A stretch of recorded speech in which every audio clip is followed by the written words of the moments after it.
Bab 193. Chen Ye tahu betul bahwa membunuh Tang Yuanxuan sama dengan secara resmi menjadi musuh Tang Ao. Tapi dia tidak berniat untuk membiarkan Tang Ao pergi, jadi bagaimana jika dia adalah musuh? Dia merobek sebagian tirai, membungkus kepalanya secara langsung, lalu menarik tutupnya ke bawah dan menghilang ke dalam hotel. Tidak lama setelah Chen Ye pergi, wanita tak sadarkan diri di tempat tidur secara bertahap membuka matanya. Ketika dia melihat mayat tanpa kepala tergeletak di sampingnya, dia ketakutan dan berteriak. Suara itu bergema di seluruh hotel. Keluarga Tang di Provinsi Jiangnan.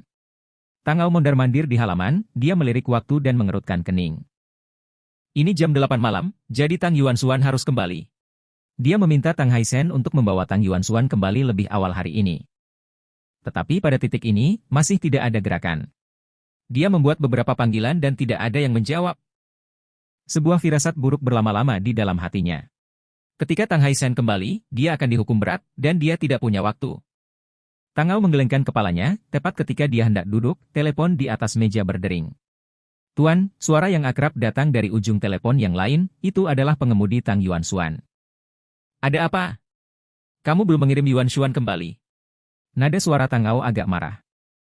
Tuan dia. Suara di ujung telepon agak bingung. Tang Ao menyipitkan matanya sedikit, merasakan ada sesuatu yang salah, dan berkata, apakah anak ini menyebabkan masalah di luar lagi? Gadis kecil keluarga mana yang membuat masalah kali ini? Kau biarkan dia menjawab telepon. Langit sedang runtuh, dan aku masih menahannya. Kau bicara sialan. Suara Tang Ao dingin, dan kesabarannya terbatas.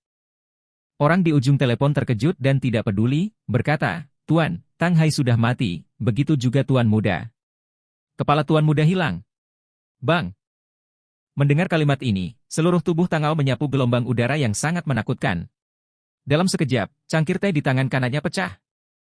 Semua perabotan di sekitar 5 meter hancur. Kamu berbicara omong kosong pada Lauzu.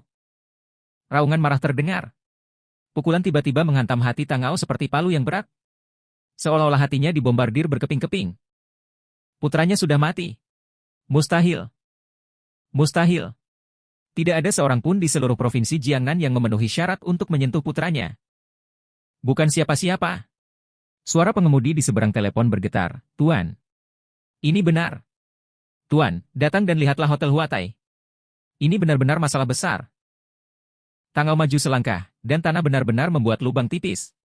Bahkan ada jejak kaki puluhan sentimeter. Jika kamu berani menipuku, aku bersumpah, seluruh keluargamu akan mati. Setelah dia selesai berbicara, Tang Ao langsung mencubit teleponnya. 10 menit kemudian, Tang Ao muncul di Hotel Huatai di Provinsi Jiangnan. Sirene hotel sangat keras, dan daerah sekitarnya telah ditutup. Wajah Tang Ao sangat suram. Maaf, pemalas tidak bisa masuk ke sini. Begitu dua petugas penegak hukum berbicara, mereka menemukan paksaan menutupinya. Bang! Keduanya terbalik secara langsung, dan tubuh mereka sedikit terpelintir. Tang Ao langsung merobek barisan, putus asa, dan datang ke kamar hotel tempat kecelakaan itu terjadi. Ketika dia melihat mayat Tang Haisen, jantungnya berdetak kencang. Sesuatu benar-benar terjadi. Tangannya membuka kain putih dari mayat kedua. Ketika dia melihat tubuh tanpa kepala di bawah kain putih, mata Tang Ao memerah. Siapa itu? Siapa yang berani membunuh putraku Tang Ao? Siapa itu? Tang Ao membanting pukulan ke dinding. Dinding itu langsung dihancurkan. Kemarahan tuannya, siapa yang tahan? Penjara nomor 1 di Provinsi Jiangnan. Chen Ye datang ke penjara dengan kepala terbungkus. Penjara berubah posisi. Ketika dia melihat apa yang dipegang Chen Ye di tangannya, matanya menyipit dan dia bertanya, apa yang kamu pegang di tanganmu? Buka dan lihat. Chen Ye melirik mereka berdua tanpa berbicara omong kosong, dan melemparkan sertifikat dari sakunya. Ketika penjaga gerbang itu melihat sertifikat itu, ekspresi mereka berubah dan mereka melepaskannya. Chen Ye datang ke ruang tertutup itu lagi. Zhong Weishan tidak tidur, dan menunggu di dalam dengan tangan dan kakinya diborgol. Cahaya redup dan cahaya berbintik-bintik terpantul di wajah Zhong Weishan, sedikit mengerikan. Zhong Weishan tahu bahwa pria yang ingin bertemu dengannya adalah pria di siang hari. Sampai sekarang, dia masih tidak percaya kata-kata Chen Ye. Dia memahami situasi di Provinsi Jiangnan, dan dia tahu apa arti kekuatan Tang Ao. Tidak ada yang berani menyentuh putra Tang Ao. Bukan siapa-siapa. Karena menyinggung Tang Ao berarti menyinggung sebagian besar keluarga seni bela diri di Provinsi Jiangnan. Di permukaan, Huaxia berkembang dengan teknologi dan ekonomi, tetapi siapapun yang benar-benar dapat menyentuh sesuatu tahu bahwa Huaxia sebenarnya ada di tangan sekelompok pejuang kuno. Kekuatan kelompok orang ini sangat besar, dan mereka dapat menghancurkan keluarga atau industri di antara tangan mereka. Mencicit. Pintu besi terbuka. Seorang pemuda yang dingin dan arogan masuk, dan pemuda itu membawa bungkusan di tangan kanannya. Zhong Weishan terengah-engah, matanya yang merah menatap paket itu. Karena ukuran paket itu hanya bisa muat kepala. Selama beberapa dekade, Zhong Weishan tidak begitu bersemangat seperti saat ini. Apa maumu? Dengan lemparan lengan Chen Ye, paket itu mendarat tepat dan mantap di depan Zhong Weishan. Zhong Weishan mengulurkan tangannya dan ingin menyentuhnya, tetapi mendapati tangannya gemetar hebat saat ini. Dia melirik pemuda itu tidak jauh, wajahnya tanpa ekspresi, dan dia sama sekali tidak memiliki niat buruk dan niat membunuh setelah pembunuhan. Zhong Weishan menggertakkan giginya, dan tidak lagi ragu-ragu, dia mengulurkan tangannya dan membuka bungkusan itu. Detik berikutnya, dia tercengang. Mata melebar ke ekstrim. Takut, kaget, terkejut dan marah. Karena kepala di depannya adalah Tang Yuanxuan. Bahkan jika itu berubah menjadi abu. Dia juga tahu. Binatang buas ini menghancurkan dua keluarga dengan tangannya sendiri. Binatang ini mendorongnya ke dalam jurang. Dia pikir dia tidak akan pernah melihat pembalasan dari binatang ini seumur hidupnya. Tanpa diduga, pembalasan ini akhirnya datang. Zhong Weishan tidak tahan lagi dan mulai menangis. Dia menahan air mata ini selama 3 tahun. Terlepas dari semua identitasnya, dia hanyalah seorang ayah tua. Dalam 3 tahun terakhir, dia tidak berani menangis sekalipun, dan bahkan menutup matanya untuk melihat wajah binatang buas ini. Siapa yang bisa mengerti dia? Pada saat ini, air mata dan ingusnya keluar, dan dia bahkan menangis seperti anak kecil.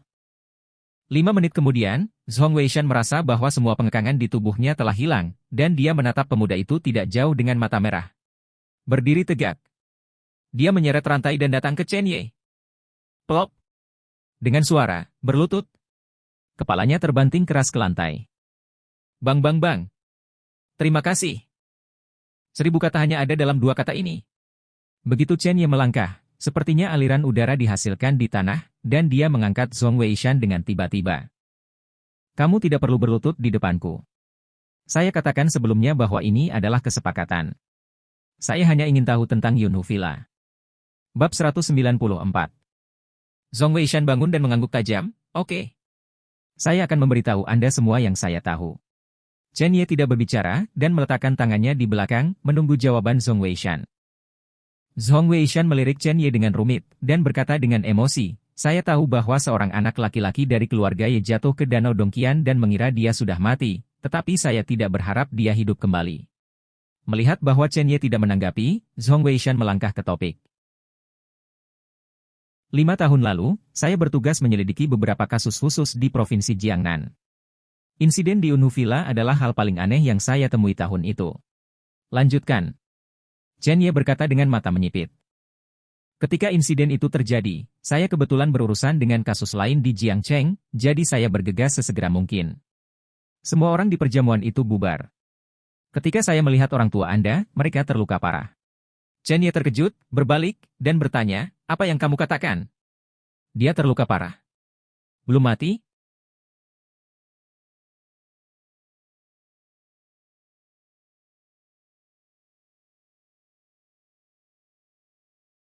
Zhong Weishan mengangguk dan menggelengkan kepalanya lagi, seolah dia sedikit bingung. Setelah beberapa detik, dia berkata, sebenarnya, itu dianggap mati. Mereka berdua hampir tidak bernapas, dan detak jantung mereka hampir berhenti, tetapi dari beberapa gejala, mungkin ada peluang untuk hidup. Apakah kamu membawa mereka ke rumah sakit? Chen Ye berkata dengan keras, jelas sedikit bersemangat. Tentu saja, saya membawa mereka ke rumah sakit sesegera mungkin, tetapi hasil dari rumah sakit adalah sertifikat kematian. Mata Chen Ye sangat rumit, keterampilan medisnya setinggi langit, dan dia tahu bahwa sertifikat kematian rumah sakit tidak dapat menjelaskan apapun. Selama dia mau, dia bisa menyelamatkan 9 dari 10 pasien dengan sertifikat kematian. Tuan Ye, masalahnya belum selesai. Hal yang paling aneh terjadi. Mayat itu seharusnya diserahkan ke dokter forensik, tetapi seorang pria tiba-tiba muncul di rumah sakit. Jam. Setengah jam kemudian, dia mengirim mayat itu kembali, tetapi untuk beberapa alasan yang tidak diketahui, dokumen lain dikeluarkan, mengatakan bahwa mayat itu tidak memerlukan pengujian forensik dan direkomendasikan untuk dikremasi secara langsung. Pada saat itu, saya merasa seolah-olah sepasang tangan besar mengendalikan segalanya. Saya tidak langsung mengkremasi, dan memberitahu beberapa anggota keluarga dan teman-teman keluarga Y, tetapi untuk beberapa alasan, tidak ada yang mau menangani kremasi. Tepat ketika saya sakit kepala, seorang gadis datang. Saya pergi ke rumah sakit dan berkata saya bisa menjadi anggota keluarga dari keluarga Y. Mendengar ini, Chen Ye menghubungkan semuanya. Gadis ini secara alami adalah Sunny, dan dia memiliki pemahaman umum tentang apa yang terjadi selanjutnya. Namun keraguan terbesar muncul, mengapa pria aneh itu membawa mayat itu pergi selama setengah jam? Juga memegang dokumen khusus. Apa nilai penelitian dari orang yang sekarat, mayat? Apalagi Chen Ye yakin setengah jam kemudian, mayat yang dikembalikan oleh pria itu pasti bukan mayat orang tuanya. Bahkan ada pihak lain lebih seperti menghancurkan bukti. Lagi pula, setelah dikremasi, orang tua benar-benar menghilang dari dunia dalam nama. Tidak mungkin menemukan bukti apapun. Zhong Weishan belum selesai menjelaskan, dan melanjutkan. Saya merasa ada yang salah dengan Yunhu Villa, jadi saya terus memeriksa melalui berbagai saluran dalam beberapa tahun terakhir. Selama periode ini, saya menemukan hal yang menarik. Pria ini pernah bertemu ibumu di sebuah kedai kopi, itu baru setengah jalan. Obrolan yang mereka berdua pertengkarkan, dan ibumu pergi dengan sikap keras. Saya awalnya menyimpan pengawasan kedai kopi itu, tetapi saya tidak berharap file itu akan hilang dari komputer saya keesokan harinya. Saya pergi ke kedai kopi itu, dan file itu juga hilang. Tidak hanya itu, tetapi sehari kemudian, saya melihat pria itu lagi. Pria itu hanya meninggalkan ancaman, jika saya menyelidiki masalah ini lagi, kehidupan keluarga saya akan dalam bahaya. Kemudian, demi keluarga saya berhenti menyelidiki. Ini semua yang saya ketahui tentang Yunhu Villa. Chen Ye tidak berbicara. Dia tenggelam dalam pikirannya, Zhong Weishan tidak bisa membohongi dirinya sendiri. Menurut apa yang dia katakan, pria ini menjadi keberadaan yang paling kritis setelah kecelakaan orang tuanya. Dan sang ibu benar-benar mengenal pria ini. Apakah Anda memiliki foto pria ini, atau dengan kata lain, dapatkah Anda menggambar secara kasar seperti apa pria ini? Tanya Chen Ye. Mengetahui bahwa Chen Ye akan mengatakan ini, Zhong Weishan berkata, saya ingin menyelidiki pria ini, tetapi saya menemukan bahwa dimanapun dia muncul, informasi pengawasan akan dihapus, tetapi saya harus dapat menggambar penampilannya. Chen Ye meminta seseorang untuk membawa pena dan kertas, dan Zhong Weishan menggambarnya langsung mengikuti ingatannya. Meskipun itu adalah potret, Chen Ye samar-samar bisa membayangkan penampilan orang lain. Potret ini tidak cukup. Saya akan menemukan cara untuk mengeluarkan Anda dari penjara ini. Ketika saatnya tiba, seseorang yang spesial akan terhubung dengan Anda. Saya berharap untuk mendapatkan wajah asli pihak lain melalui pemodelan 3D. Bisakah Anda melakukannya? Melakukannya. Kata Chen Ye. Zhong Weishan berpikir sejenak, mengangguk dan berkata, seharusnya tidak ada masalah. Saya sering menyentuh bagian ini ketika saya masih di sana. Baik. Chen Ye meninggalkan penjara dan memanggil Yingqing untuk meminta Yingqing mengirim seseorang untuk menangani masalah ini. Pada saat yang sama, di sebuah rumah besar di ibu kota. Seorang pria parubaya duduk bersila, napasnya mengembun, dan di bawahnya ada batu besar. Energi spiritual terus mengalir keluar dari batu dan menembus ke dalam tubuh pria itu. Napas pria itu terus meningkat, dan seluruh rumah bergetar.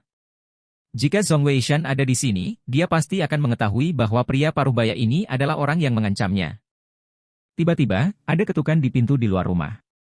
Pria parubaya itu membuka matanya, dan matanya yang tajam melesat keluar, dan batu spiritual besar di bawahnya benar-benar hancur. Masuk! Dia berteriak, dan pintu itu ditarik terbuka oleh kekuatan tak terlihat. Napas seisi rumah bergemuruh, membuat orang berdebar-debar. Seorang pria kurus berjalan masuk dan berlutut di depan pria parubaya itu, Tuan Jiang, saya memiliki sesuatu yang penting untuk dilaporkan. Ada apa? Pria parubaya itu berdiri, merapikan pakaiannya, dan suasana mengerikan menyebar. Pria kurus itu berkata langsung, baru hari ini, di penjara nomor 1 di Provinsi Jiangnan, seseorang bertemu Zhong Weishan.